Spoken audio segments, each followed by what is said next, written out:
जैसे मेरा ईमेल है, मैंने बना रखा है, मेहता लिख रखा है, 194 लिख रखा है और JPR लिख रखा है। और ये @ कि ये जो एड्रेस है ये कौन सी वेबसाइट पे, याहू पे है, जीमेल पे है, कहाँ पे है।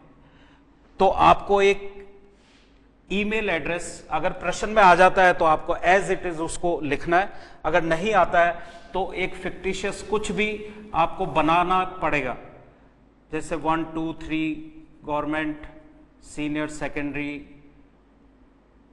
जोबनेर, और फिर ये @ बनाओ और ऊपर से सर्कल ले जाओ, ये gmail.com। एक तो फॉर्मेट के नंबर मिलेंगे आपको, आपने ये 2 के अंदर ये कंप्लीट एड्रेस हो गया ईमेल का। ये CC और BCC को खाली छोड़ देना आपको। CC और BC फुल फॉर्म वैसे क्या है बता देता हूं, carbon copy,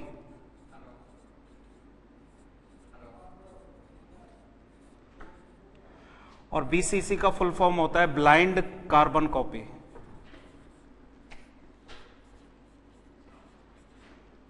blind carbon copy ये दोनों काम आते हैं जब बहुत अत्यधिक कोई कंपनी किसी को एक्सेस ईमेल भेजती है या सूचना देनी पड़ती है, एक ही बार टाइप करती है और बहुत से लोगों को ईमेल जा सकता है। लेकिन आपके एग्जाम पॉइंट ऑफ व्यू से ऐसा कोई सिचुएशन नहीं देंगे कि आप इसके अलावा कोई दूसरे को ईमेल करो, तो यहाँ पे ये दोनों आप हेडिंग खाली छोड़ दिए।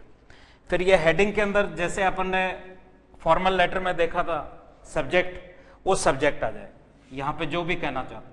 कंप्लेंट है तो कंप्लेंट लिख दिया आपने,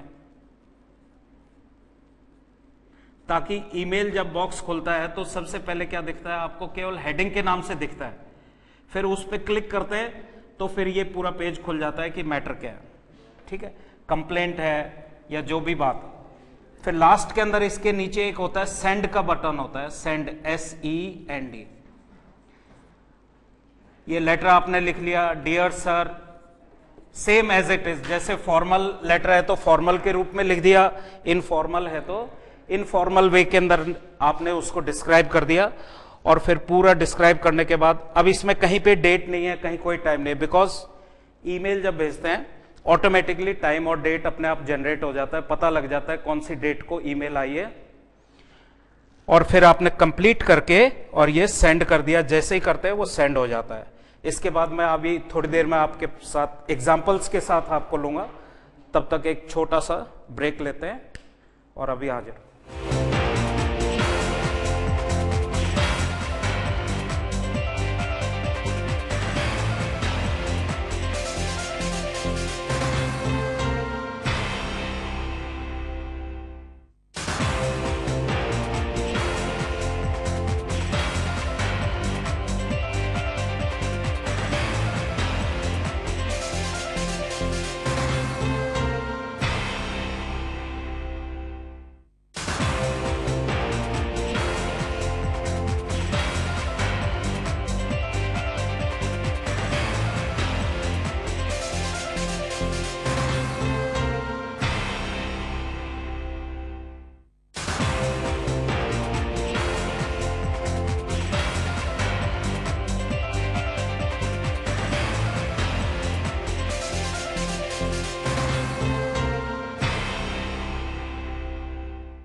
ठीक है, चलो अब एग्जांपल्स अपन देखते हैं कि एक ईमेल का, एक लेटर का, कि आप कैसे उसको समझ सकते हो।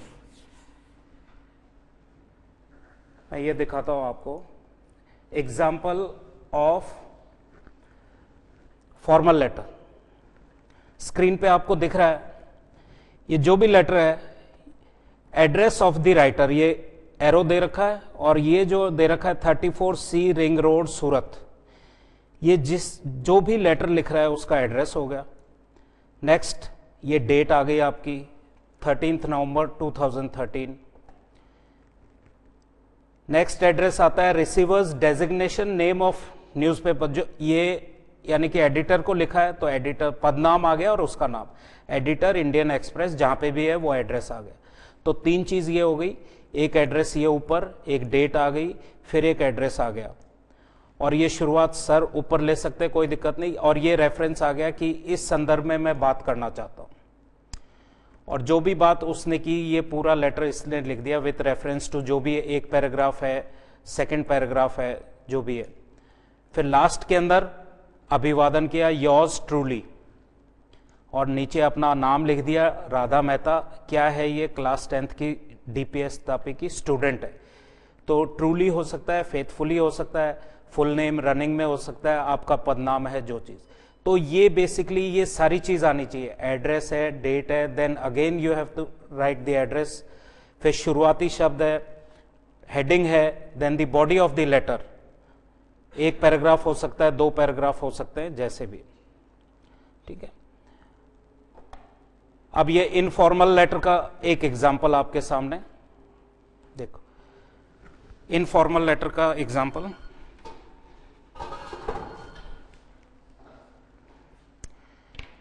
Address of the writer is on the top most left hand corner, फिर एक डेट आ गई। अब ये मकसद है कि आप अपना एड्रेस क्यों लिखते हो?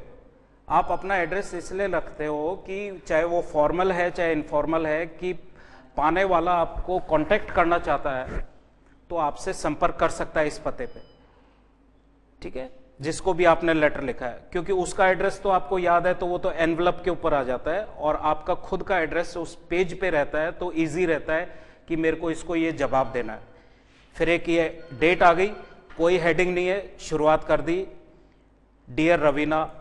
ये देखो भाषा देखो इनफॉर्मल लेटर की, I am sorry I did not write last week, I am enjoying, बड़ा मजा आ रहा है पिछली बार। तो इसकी भाषा जो है इट्स क्वाइट इनफॉर्मल, टोन जो है बड़ी मित्रता पूर्वक रहती है। और लास्ट के अंदर देखो, योर्स लविंगली, तुम्हारी प्रिय,